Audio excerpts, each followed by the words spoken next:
In the 1979 novel, The Hitchhiker's Guide to the Galaxy, author Douglas Adams imagines an infinite improbability drive.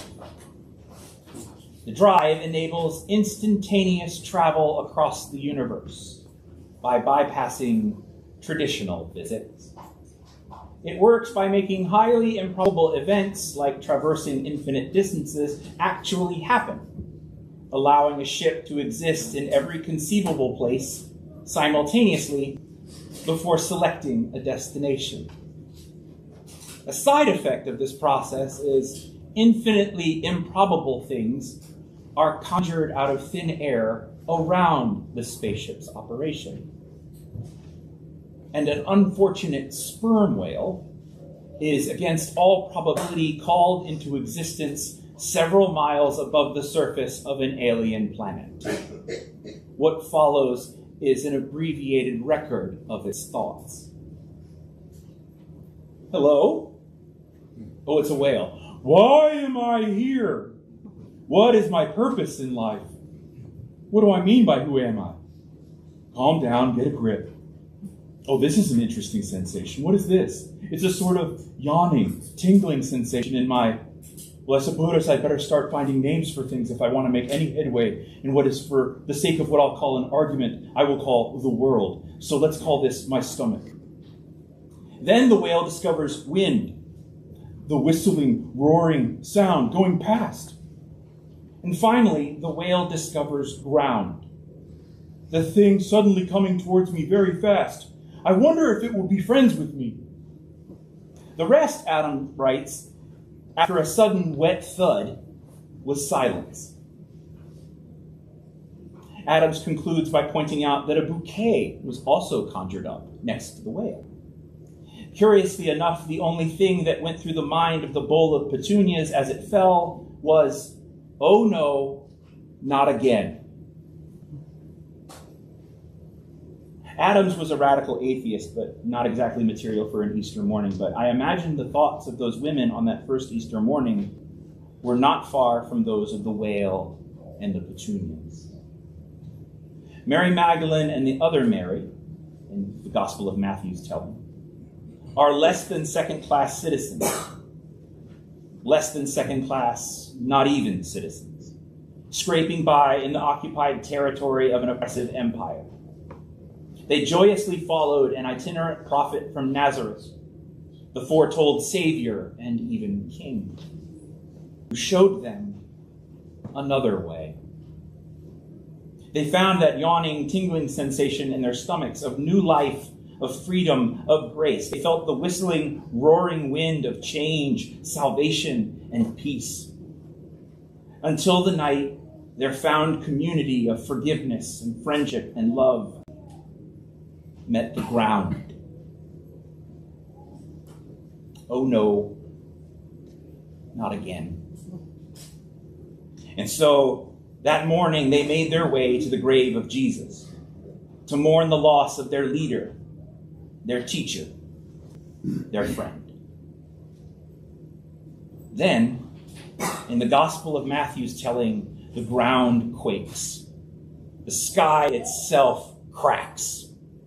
And the stone that entombed their friend is rolled away, and an angel sits on top of it.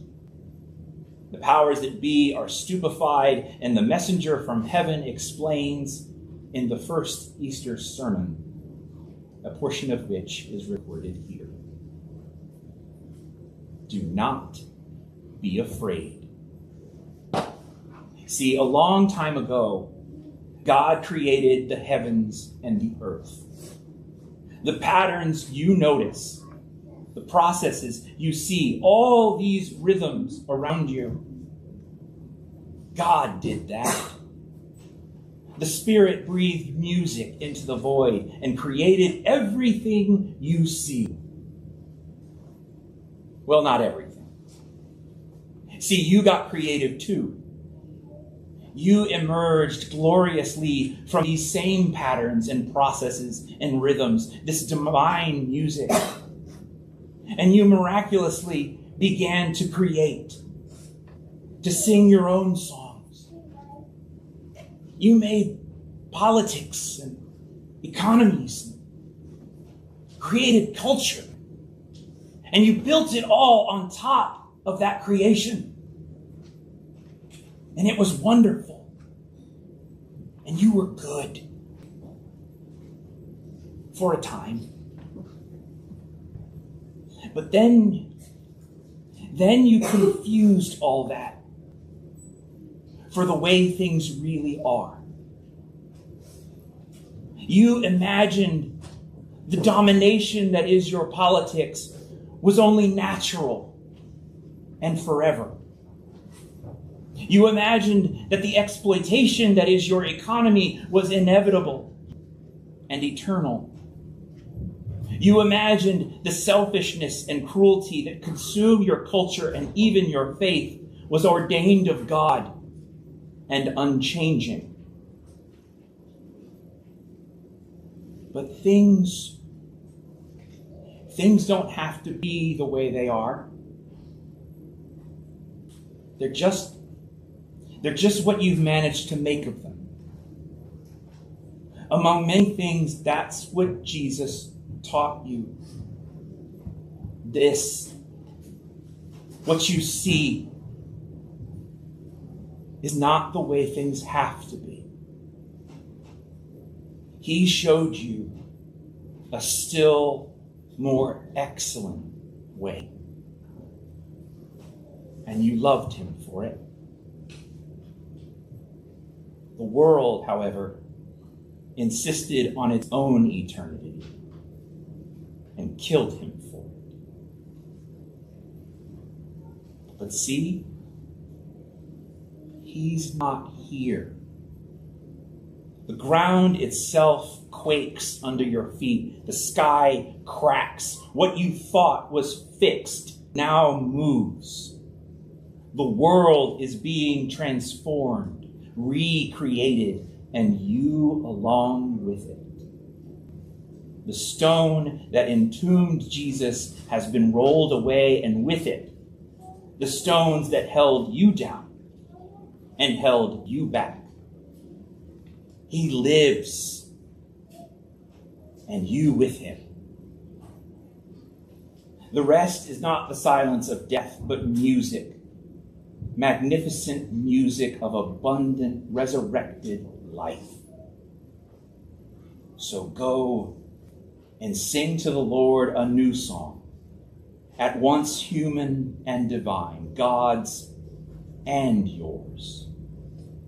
Tell the disciples, tell all the world, he is risen, and you will see him. You came to this tomb thinking, oh no, not again.